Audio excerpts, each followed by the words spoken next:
Pour commencer ce premier épisode de Roroid, on va parler d'un manga qui m'avait vraiment beaucoup dérangé à l'époque où je l'ai lu. Je traînais sur des sites de scan à la recherche de mangas et je suis tombé dessus. C'est après ce manga que j'ai commencé à dévorer tout ce qui était horreur. Je veux parler de Ibitsu, ou Déformé si on veut la traduction littérale. C'est un manga de la catégorie Seinen, écrit en 2009 par Ryo Haruka et édité par Square Enix. Ce mangaka est très discret au point que l'on ne trouve que très peu d'informations sur lui. On ne lui doit d'ailleurs que 2 mangas, Ibitsu et Spec Rei. Le deuxième étant un manga sur les ESP, personnes possédant des pouvoirs extrasensoriels.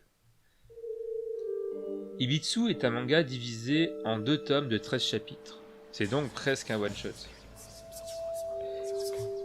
Dans ce manga, on va donc suivre Itu Kazuki, un jeune homme sortant des études dont on a très peu d'informations sur son travail ou études, à part le fait qu'il sache bien dessiner et qu'il travaille sur des planches. Le manga nous met directement dans l'ambiance avec Itu qui sort ses ordures et va tomber nez à nez avec une étrange Lolita. Avec ses très grands cheveux, elle nous fait rapidement penser aux esprits vengeurs dont les japonais sont friands dans les histoires telles que Ju-On ou Hanako-san. Mais elle contraste avec toutes celles-là, avec la couleur blanche de ses cheveux et de ses vêtements. Et c'est à ce moment que la jeune fille va lui demander « Est-ce que tu as une petite sœur ?» C'est à partir de ce moment que tout va basculer à l'horreur pour Itu. À partir de ce moment, l'auteur va s'amuser à nous titiller pour savoir si ce que l'on voit est vrai ou non. La Lolita va commencer à s'incruster dans la vie du jeune Itu. Dans un premier temps, juste sa présence dérangera, puis elle commencera à blesser le jeune homme ainsi que ses proches. Je vais en rester là au niveau de l'histoire pour vous permettre de découvrir le reste par vous-même. Ce qui m'a vraiment plu, c'est que, comparé à de nombreux mangas d'horreur, bien plus connus, il ne se base pas seulement sur le fait d'être gore. Il y a des scènes gore tout au long du manga. Mais contrairement à un manga tel que Corpse Party où on aura une multitude de pièges de fantômes et tout le tralala qui vont vous tailler dans tous les sens, l'auteur travaille plutôt sur le côté dérangeant de la Lolita, qui est concrètement le seul monstre entre guillemets que les protagonistes auront à se méfier.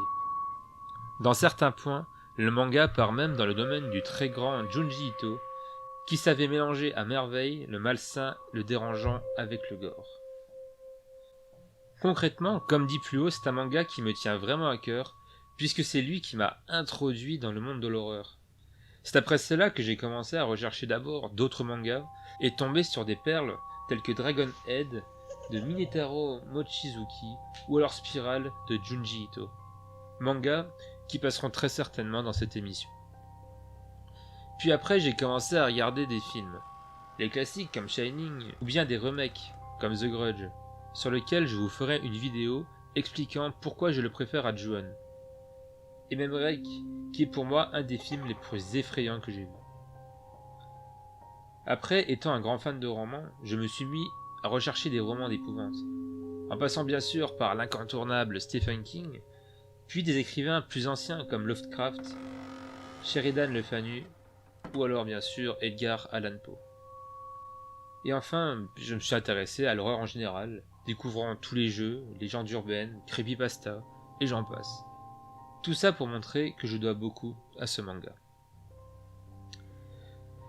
Voilà, cette vidéo est presque finie, et pour la fin, j'aimerais que vous mettiez en commentaire ce qui vous a introduit à l'horreur, ça serait sympa à voir. Sur ce, merci d'avoir regardé cette vidéo, et à la prochaine pour un nouvel épisode de Roroid.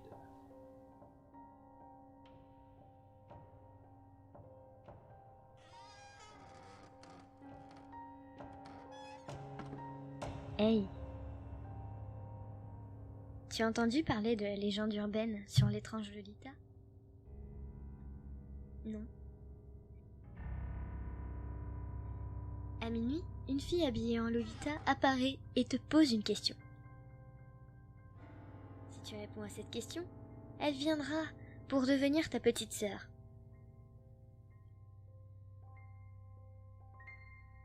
la fin, elle te mettra dans une peluche et te fera connaître une mort tordue.